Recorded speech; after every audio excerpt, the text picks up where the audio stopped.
Welcome to Legacy Conversations, a channel where we preserve military memories and history. Hello everyone, it's Chris here. I want to tell you about a book called Codename Butterfly. And this book is actually available in South Africa in print on demand. It's also on Amazon, in Kindle, audio, as well as hardcover and softcover. The one on print on demand in South Africa is only softcover. But it's a good system, you know, you order the book online, they print the thing and they courier it for you. And as I always say to you, if you read or listen to the books while you're supporting legacy, because at the end of the day, it does cost a bit of money to bring these videos for you. It's not really for free. But the Codename Butterfly is fascinating because it's about snipers and counter snipers. And also something which is very worrying in South Africa anyway is that you do have death squads running around there from Zimbabwe, or you used to. And how do we know this is because there were court cases about it. In fact, there were some NGO who actually took the South African Police Service for slack to court, all the way to the Court of Appeals in Bloemfontein, to ensure that they actually do their damn jobs and go after these people. And the court had to order them to actually go after these people. We were killing dissident Zimbabweans. It was in the time of Baboon Mugabe, who, by the way, was trained at Jesuit schools.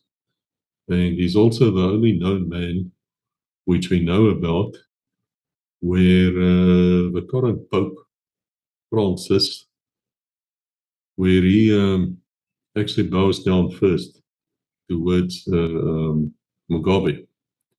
And they say the reason for that is because Mugabe is a more senior Jesuit than what was or is, because he's still alive, with Francis. But you know, I don't want to go into the Jesuit story now. If you want to know about the Jesuits, the Jesuit order and how they created America as the second beast of the Bible, well, go and read Codename Masamole 26. Or if you want to hear the full story on how Protestantism is being attacked by the Jesuit order as we speak to this very day. After all, they were created to destroy the Reformation. Read Oath of Evil, the War on Protestantism. And let me say once again, I don't hate Catholics. Don't say such things to me, because I don't. I have a problem with a system which I think is on worship. And I have very, very good reason why I say it. So anyway, under this Mugabe, there were hate squads in South Africa. You know, there might still be, I don't know.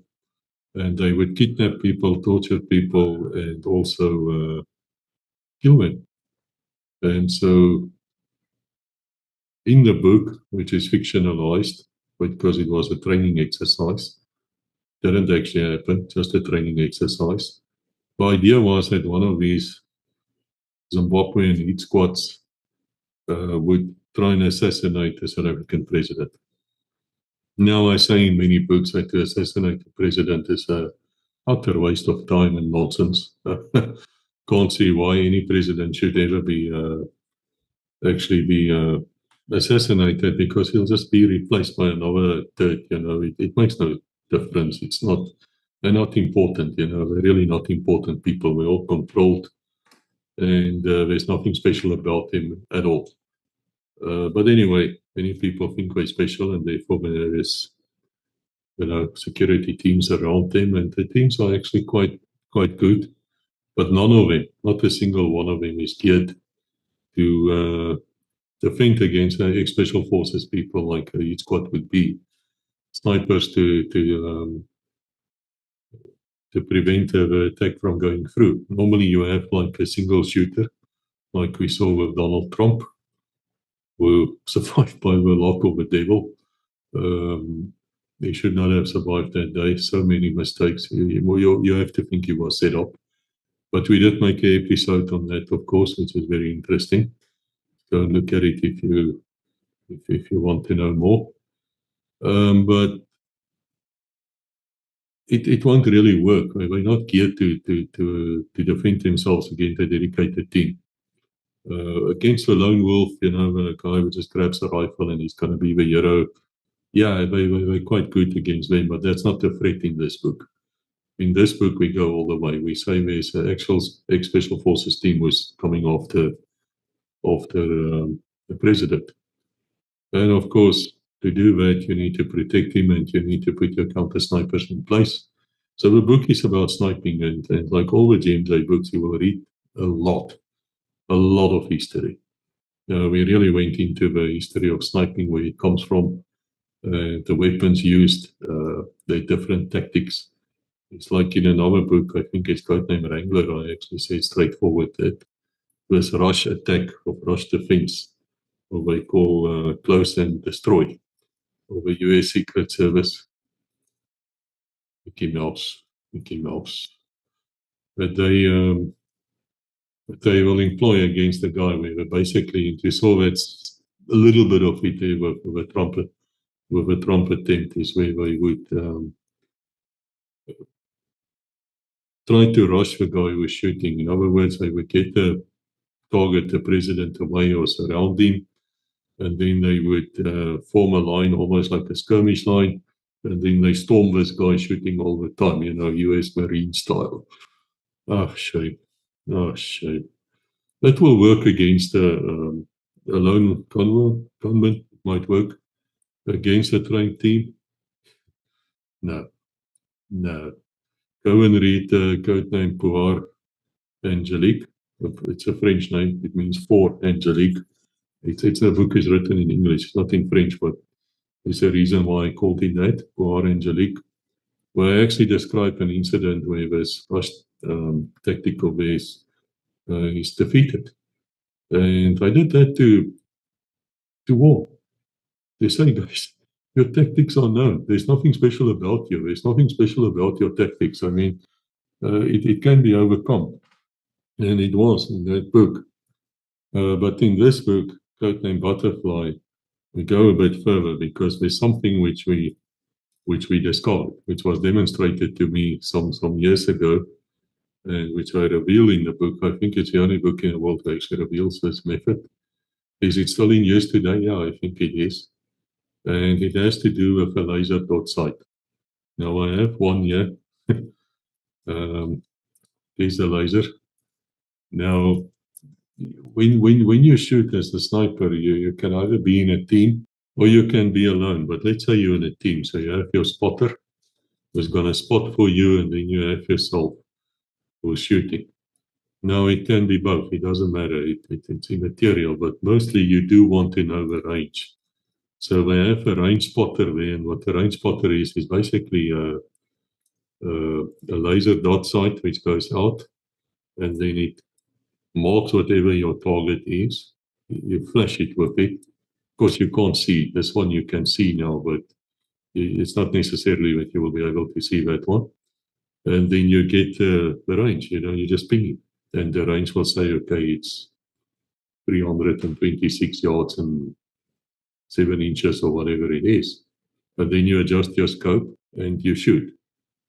And I bloody well expect you to shoot a guy in the head at whatever range, under any conditions. And I don't care how tired you are, I couldn't care less. So in the book, we go into deep detail about snipers and how they operate their weapons, with Trevellos, sniper rifles against the Barretts, going to calibers. It's an unashamedly technical book. It's for people who like shooting, but there's a good story behind it as well going on. And we look at telescopes, all sorts of things. But something came out which I reveal in that book, and as I say, it has to do with the lasers. Now, imagine if you have a target, the president, whoever he is, and imagine he's being scanned from the front or the side, or both sides, it doesn't actually matter. But he's being scanned by something which will pick up heat. And imagine now that there's a laser shining at it. Like it's now shining here. I don't know if you can see it while I make the video, but it's shining here on my throat, basically. Now, that actually will leave a little bit of warmth, which wasn't there.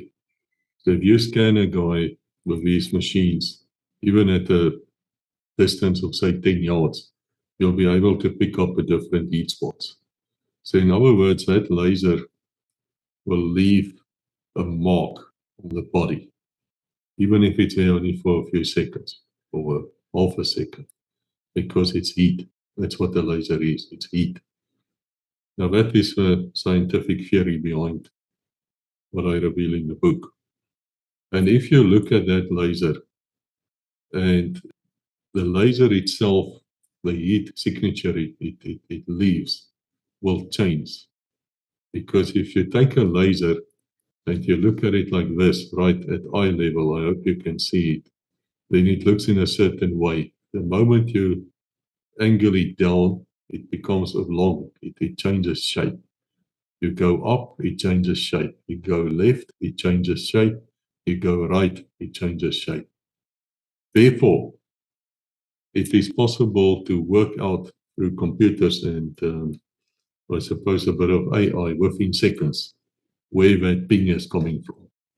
Therefore, it is possible to work out if your target is standing there and the laser ping comes from say, the fourth story of a building across the street, you are definitely going to be able to know it should be around about there, and the counter snipers can engage. This system is very unique. It's been shown to me, and of course I've asked permission before I revealed it in this fictional book. Is it still in use? Yes, it's still in use. It's still in use in places, not in NATO countries or the US. They're too stupid to even know about it. But that's how I think the Chinese and probably the Russians are protecting their people. Is with that device where they basically scan this body.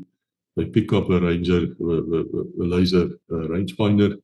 They know there must be a sniper close by. They engage. They get the target away from the from the danger area. So it's very fascinating. It's fascinating how this book has played off. It talks about the Zimbabwean hit squads and how that operated, and also the fact that from a political viewpoint, there is no political go ahead from the top parts of the South African government to actually do something about it. That's why they had to go to court. So anyway, I hope you will enjoy this book. As I say, it's very technical. It's totally about the different rifles. A Dragunov against whatever more modern sniper rifle is mentioned there, but Trevellos, South African made, fantastic rifles. Is it good to have a single shot, bolt action against a semi-automatic? What I spoke to many snipers and they all disagreed with each other most violently too. One of them said to me she would prefer to have a bolt action because she doesn't need a second bullet. She's just going to kill in the first bullet. Club. End of story. And then some others said, but no, it's marginal. It's not that much less accurate on the semi-automatic. The problem is noise. Once you fire the shot and you leave it like that, it's very hard to pick up the noise. But if you keep on shooting, and probably you have to at some stage, there might be reasons for that. The noise factor is also there. You can be quickly spotted and identified because they also use, besides the laser method, they also use location for sound, which is very, very hard, which is why they sometimes use your null dampers, your silencers, so that they can spread the noise around so that you can become an invisible sniper. And we also look in the book at the great snipers of Americans, the Germans, the Russians, especially very, very good World War II, the female snipers. And the Finnish guy was actually, I think, rated the best in the world, still to this very day. The modern US ones, are they that great, that wonderful? Nah, not at all.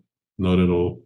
I think in that book we also look at the operation with Churchill, that 33-degree Freemason, the druidic priest.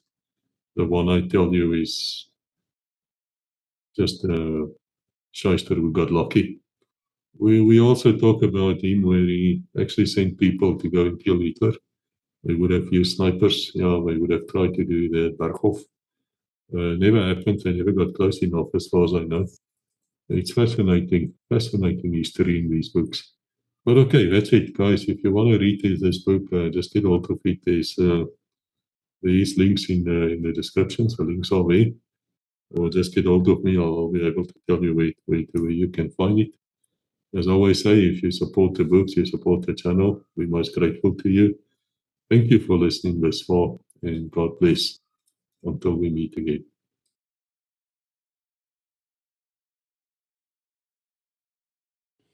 Thank you for watching. Please like, subscribe, and ring the bell to receive notifications.